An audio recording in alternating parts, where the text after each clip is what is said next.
Hey friends, welcome back to Yoga with Bria. And today we will be going over how to engage your core. So, I know when I first started practicing yoga, my instructor used to always say to me, make sure you engage your core, tightening your belly. And I would just be so confused and I'm just like, what the hell does that even mean, sir? I don't know. So today I will be sharing with you how to do that, what that looks like, and the benefit of engaging your core while you are practicing and holding a pose. So without further ado, we'll get started. So first, I'll start with mountain pose or arms overhead, all right? So in our mountain pose, we always really root up tall, grow tall as much as you can. Once you get there, you just stay with your breath and you hold it here. In your mountain pose, first we'll begin to deepen that posture, right? So I really want you to push down through your entire foot. A lot of times we like to shift our weight inside to our big toe. So make sure that you have your weight evenly distributed in your entirety of your foot. Then, once you root it down within your feet, I really want you to dig your toes into your mat as if you were really connecting with the earth beneath you.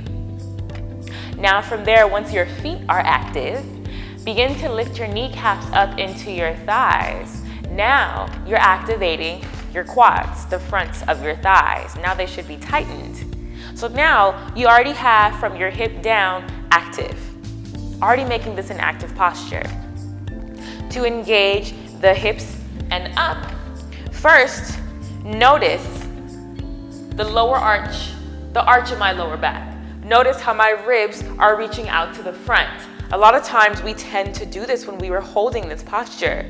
Now watch my lower glutes, and watch my glutes and my lower back begin to reach down towards my heels, releasing the arch in my lower back. Notice that fixed the issue of my ribs being splayed out towards the front. Drop your glutes down to your heels. My ribs are being pulled in towards my spine. Now from here is where you'd want to activate your core.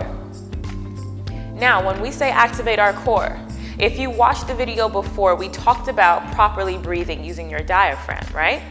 And how using your diaphragm allows you to activate your abdominal muscles. You're really utilizing your abdominal muscles to find diaphragmatic breathing.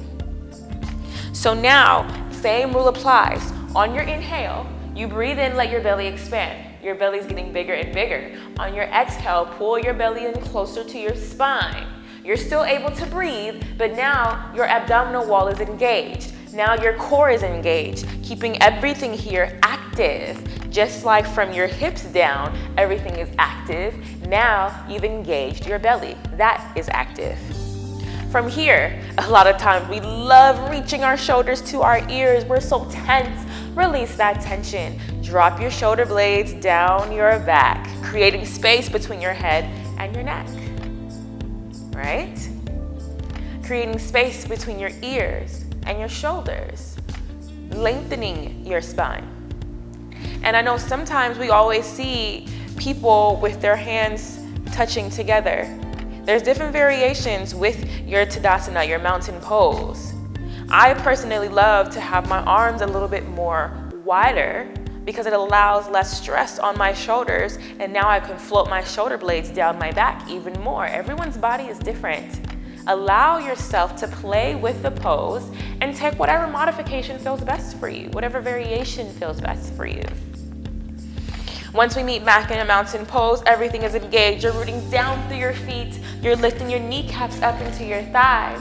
Your glutes are dropping down to your heels, keeping your ribs tight. Your core is active. Draw your shoulders down your back. Take a deep breath in, filling up with your belly.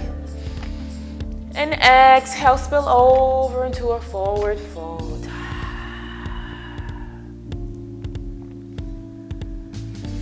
Then you can release in your forward fold, going on to whatever posture would be next within your flow. So that is how you engage your core in your Tadasana, your mountain pose. Now we'll be getting to how to engage your core in your extended side angle. Now, extended side angle is honestly really one of my favorite poses to teach because it takes a lot more direction to give. And that's my favorite thing. I love giving direction. I love helping you to properly align and get into the pose the right way versus trying to compare what you see online or on Instagram. Remember, everyone's practice is different. Everyone's body is different. We are at a different space. Maybe that person's practiced for 20 years. Maybe it's your first time, and that's okay. But that means that you have to start where you are. You have to be patient with your practice and patient with your body. And I always say this, and I will forever say that. Always be patient with your practice. Just like any practice, you will begin to get better. But never compare yourself to the next person in the room. Never compare yourself to that person that's on Instagram that's doing it amazing. No, you start where you are. So we'll start with the basics of extended side angle. Now with extended side angle, your back foot and your toes are pointing towards whichever direction you're doing your extended side angle. Right now today, my toes are pointing to the left, right? And then I have my front toes pointing to the front. Now in your extended side angle, right now I'm not all the way engaged with my extended side angle. You may be right here. Now when you find your proper footing, your back toes, when your toes are pointing to the left or whichever direction they are pointing into, you always want to make sure to push down with your entire foot and now begin to push down into even your pinky toe. That knife edge of your back foot, the pinky toe side, really push down into that part because now you have automatically shifted the weight into your entire back foot. Remember before I mentioned that we have a tendency of putting the weight onto our big toe side. Even when we're finding balancing poses, we're shifting the weight onto our big foot. Make sure the weight is evenly distributed into your entire foot.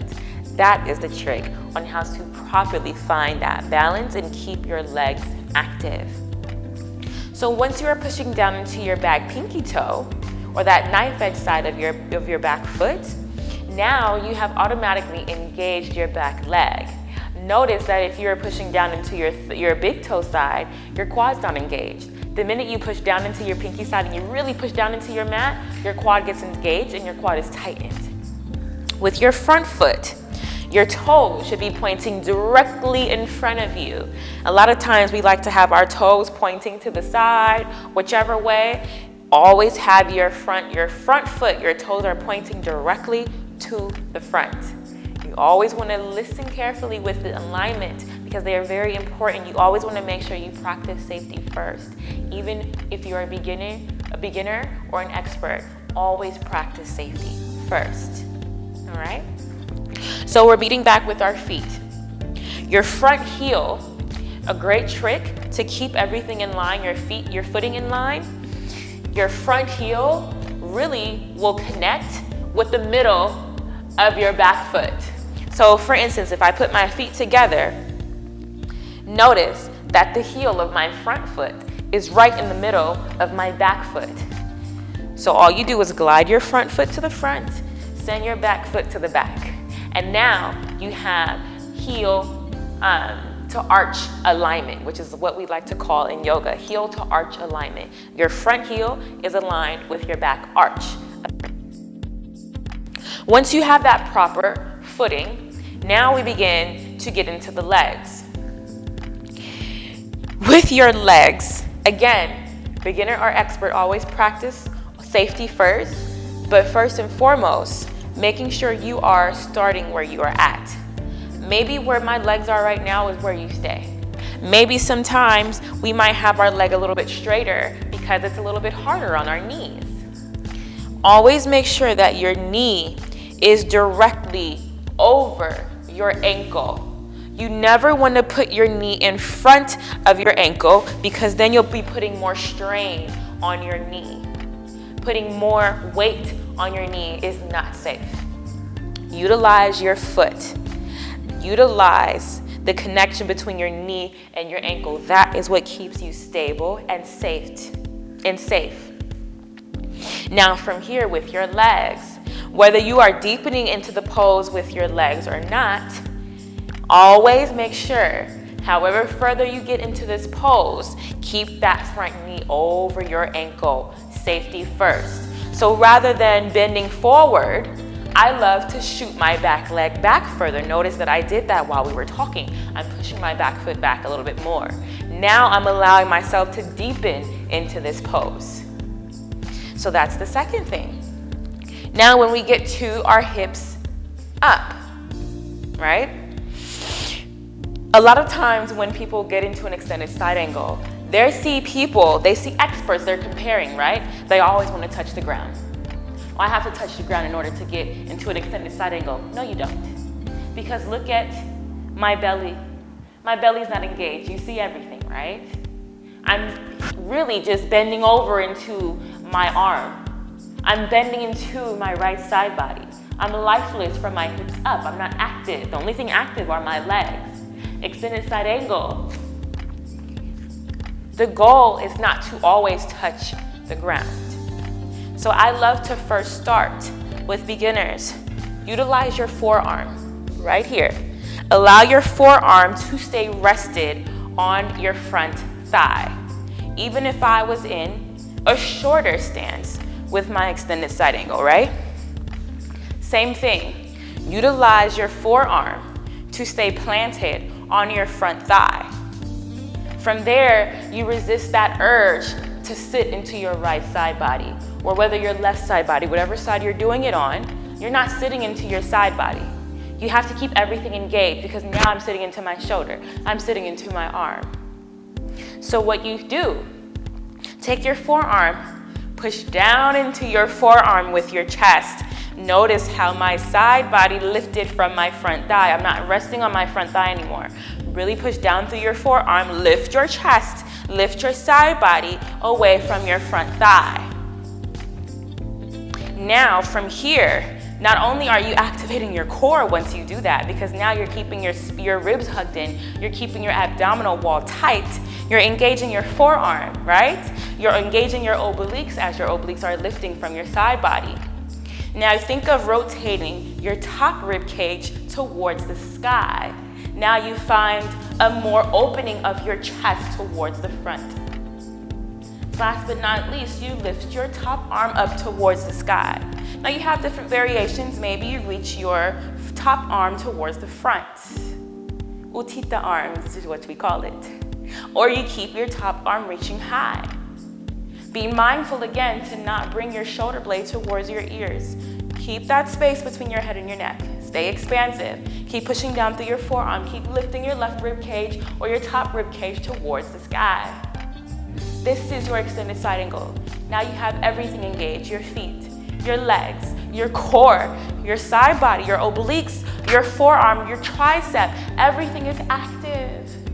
Take a deep breath in and exhale, spill over.